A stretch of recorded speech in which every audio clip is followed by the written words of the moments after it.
Indonesia dikabarkan mendapatkan durian runtuh atau keuntungan yang besar dari hasil ekspor. Sebagaimana Presiden RI Jokowi yang kembali memamerkan kesuksesannya dalam hal hilirisasi pertambangan khususnya nikel.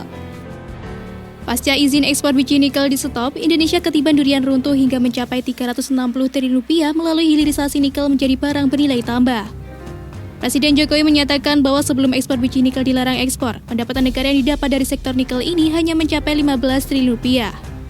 Adapun sebelumnya, Presiden Jokowi telah menyebutkan dalam hal pelarangan ekspor nikel tersebut, yang mana Indonesia terancam digugat oleh Organisasi Perdagangan Dunia atau WTO. Presiden Jokowi menyebutkan bahwa Indonesia kemungkinan kalah akan gugatan WTO tersebut. Namun ia menilai bahwa yang terpenting dengan melakukan penyetopan ekspor nikel mentah, Indonesia bisa mengubah tata kelola nikel di dalam negeri. Hal serupa pun juga disampaikan oleh Bahlil Lahadalia yang menyebutkan bahwa sejak pemerintah melarang ekspor biji nikel ke luar negeri, pemerintah mewajibkan untuk melakukan ekspor nikel melalui barang bernilai tambah lewat hilirisasi.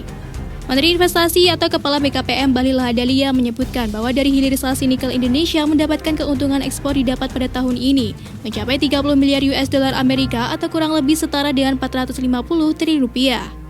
Bahlil menyebutkan sejak pelarangan ekspor biji nikel ke luar negeri, pemerintah mewajibkan untuk melakukan ekspor nikel melalui barang bernilai tambah lewat hilirisasi. Dan hasilnya, pendapatan negara dari ekspor barang bernilai tambah itu melejit secara signifikan. Bahlil pun merinci pada tahun 2017 ketika ekspor dilakukan melalui barang mentah, Indonesia hanya mendapatkan 3,3 miliar US dollar, kemudian meningkat di tahun 2021 mencapai 2,1 miliar US dollar. Dampak larangan tersebut terasa dalam 3 tahun terakhir di mana terbukti dari ekspor komoditas turunan nikel yang melesat tajam.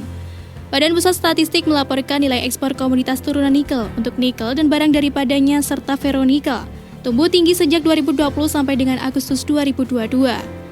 Data ekspor untuk ferronikel sejak Januari hingga Agustus 2022 telah melampaui capaian 2021.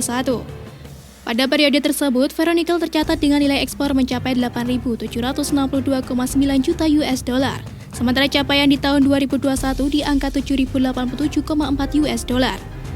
Melihat dari angka tersebut, artinya capaian 2022 masih dapat lebih tinggi lagi hingga akhir tahun. Sama seperti ferronikel, untuk produk nikel dan barang sepanjang 2022 hingga Agustus 2022, Indonesia berhasil mengantongi nilai ekspor sebesar 3.593,9 juta US dollar.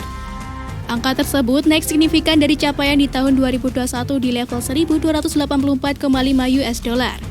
Bila melihat perkembangan hilirisasi nikel sejak tahun 2020, saat mulai diberlakukan kembali larangan ekspor biji nikel, ekspor turunannya mulai meningkat hampir 2 kali lipat. Seperti ferronikel yang memiliki nilai ekspor pada tahun 2019 sebesar 2.595,6 juta US dollar menjadi 4.738,9 juta US dollar di tahun 2020. Oleh karena itulah, untuk mengulang kesuksesan pelarangan ekspor nikel, kelak Presiden Jokowi juga akan melarang kegiatan ekspor timah, bauksit hingga tembaga.